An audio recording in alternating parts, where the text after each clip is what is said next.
Hello everybody, welcome to Garage Groove, where we're not in the garage.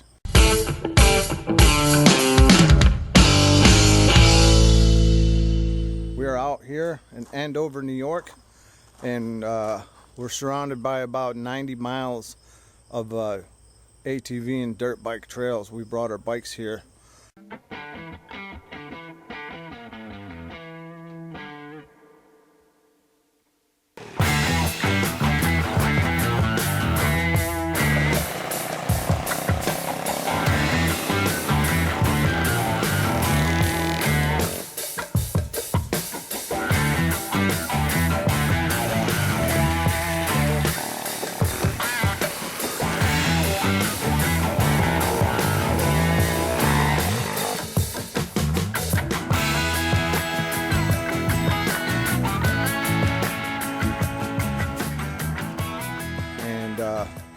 I know I was gonna take you guys on the ride.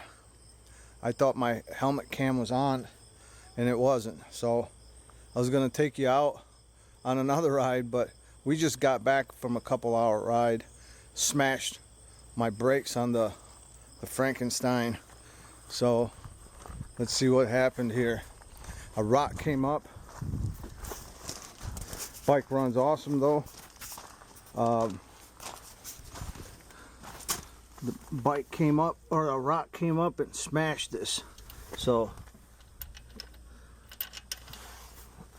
and it ripped my cable, so I got it zip tied here, and I got it zip tied here, just enough to make it back and everything. But the problem is the hills are so steep and stuff here.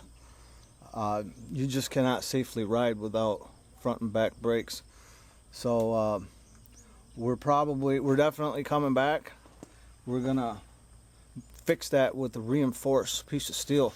We'll see you in the garage for that. Faison and Sophian did well. You can see the pit bike is pretty dirty. They got a chance to experience some gears on this thing. Faison's XR is looking pretty messy, so that's good. He's got a big fat chunk of. Yeah, he did good. His bike held up. I think mine was just an unfortunate bad luck thing. A rock must have came up and it smashed my my rear brake stop. Of course, I got drum brakes on that thing. It's an old bike. It also ripped the tongue off my shoe. I remember when it happened. It ripped. I remember it happened. It yanked my whole foot, and it was a good thing. It happened at the same time. When it ripped the whatever, I think it was a rock. It came up.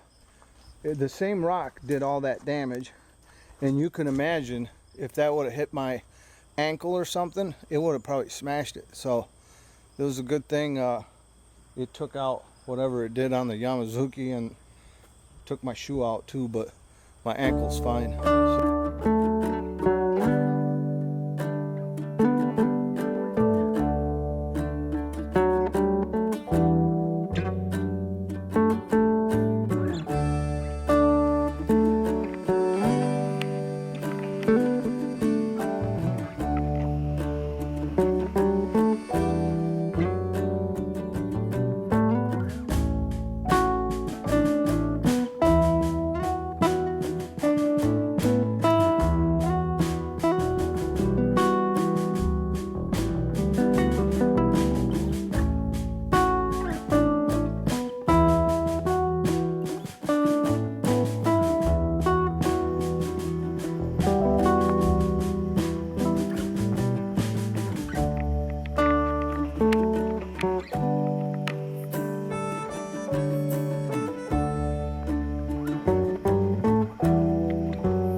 Welcome back, everybody.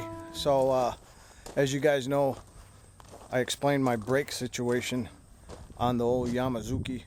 You can't really safely ride these trails without both brakes. I mean, my front brakes are fine, but going down the hills, man, it was just washing out. It's the hills that really do it.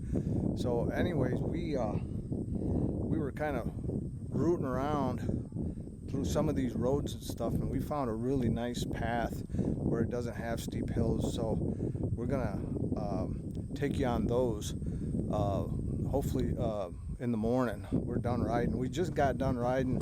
We did another couple hours, so we were doing laps.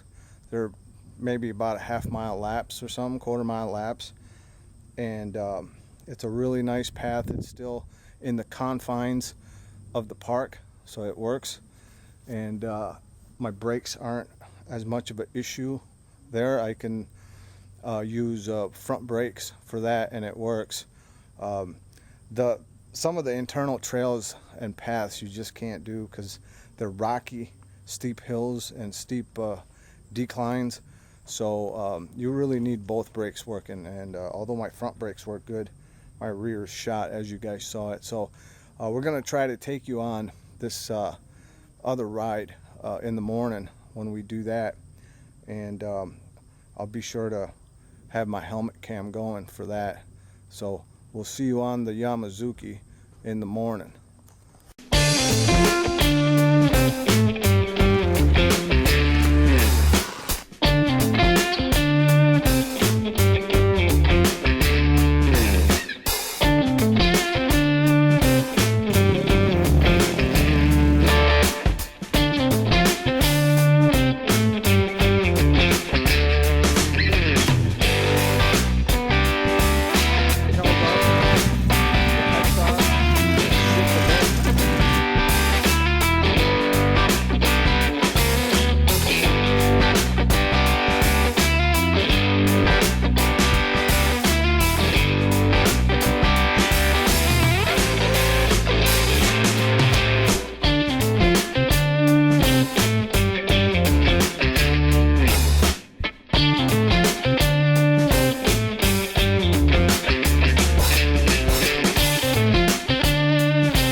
Welcome everybody, welcome to Garage Groove, where we are technically, officially, back in the garage. We just got back from our trip to Andover. What a beautiful time we had.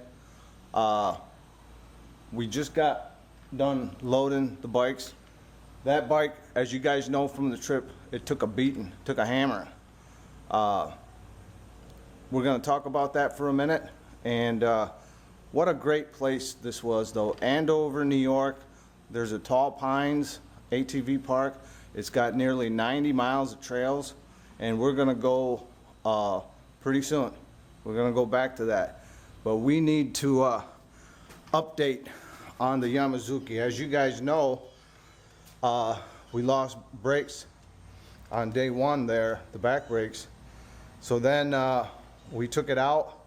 I was hammering on it a little bit more than I should have, and I knew what I was doing, and I kind of thought it was stupid, but I did it anyways. I hit a knoll.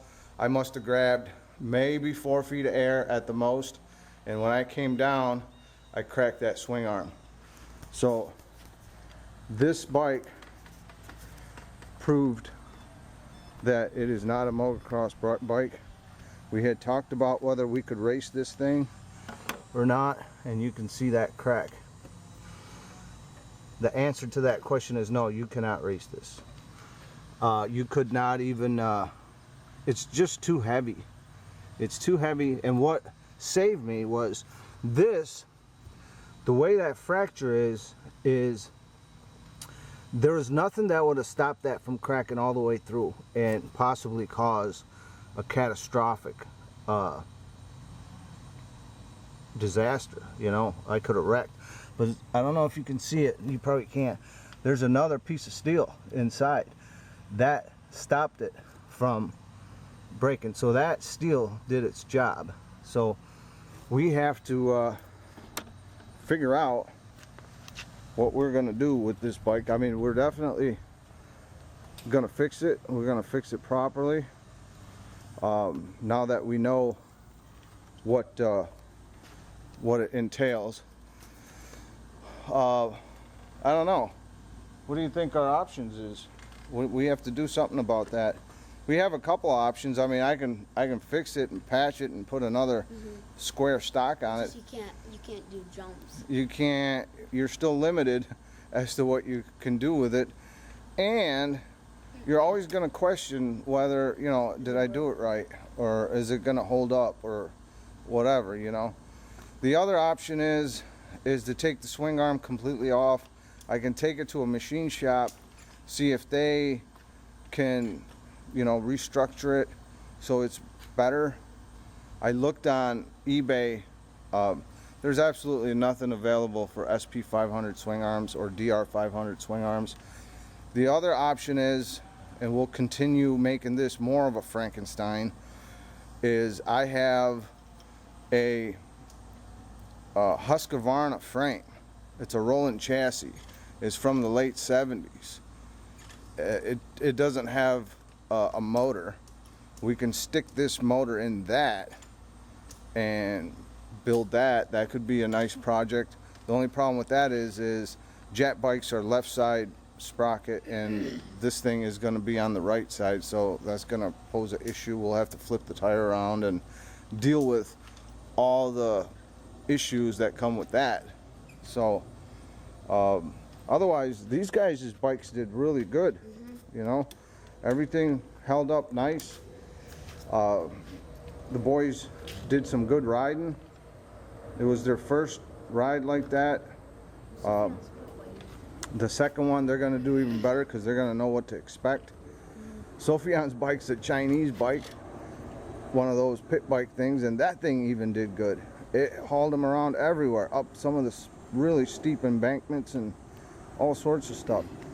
But Sophian, that's going to be a show in itself, because what we're going to do with Sophian's bike, we have a couple options there. We can either just, the easy way, we can just upgrade him to another bike, maybe like Faison's or something, because he does want a clutch bike. Or we can make this thing nasty. We can put a 140cc manual clutch motor in it, which is what he really wants. He wants the manual clutch. This is a semi-auto. So we can put a 140 in there, put better tires on it, upgrade his suspension, put a better rear shock on it, put better handlebars on it, and that should really upgrade his bike also. And then we'll use this semi-auto for that drift trike. Boy's been wanting a drift trike for a while, so we do have a bicycle frame we've already cut up, and it's kind of ready for that. So at some point we can do that also, but that would give us an engine for the drift trike. And yeah, we'll see. Yamazuki, that's going into the storage for now until I figure out what we're gonna do with it. It's an awesome bike though, man. I enjoy riding it now. We're gonna fix the tank on it, we're gonna fix the rear brakes on it, and we're gonna do that swing arm correctly, so that, I don't know, something inside me wants this thing to stay a Frankenstein and even become more of a Frankenstein, but I want it to be legit, you know, as far as it can talk the talk and walk the walk. So there's nothing better than an illegitimate bike doing legitimate things. So that to me is pretty cool. So let's we're gonna go ahead and take this off to the storage, but we're gonna replace it with another bike that we haven't talked about, and we'll do a show on that. That's a LC4. I got a 1988 LC4, and we'll talk more about that. I think the next I got a bee chasing me. The next bike that we take is going to be the LC4 to one of these runs. So we'll see. I mean, I can easily take my TT600, but I don't know. I love that bike too much. I don't want it to break or something. I don't know. But yeah, at some point I'll take the TT and test that too. But yeah, we'll see. Well, if we can get this LC4 started, I'll take that first, because I do hammer on these bikes, man. I really hammer on them, and they end up doing stuff like that. So let's see what happens. We'll see you soon on Garage Group. Thanks for joining us. Take care and bye.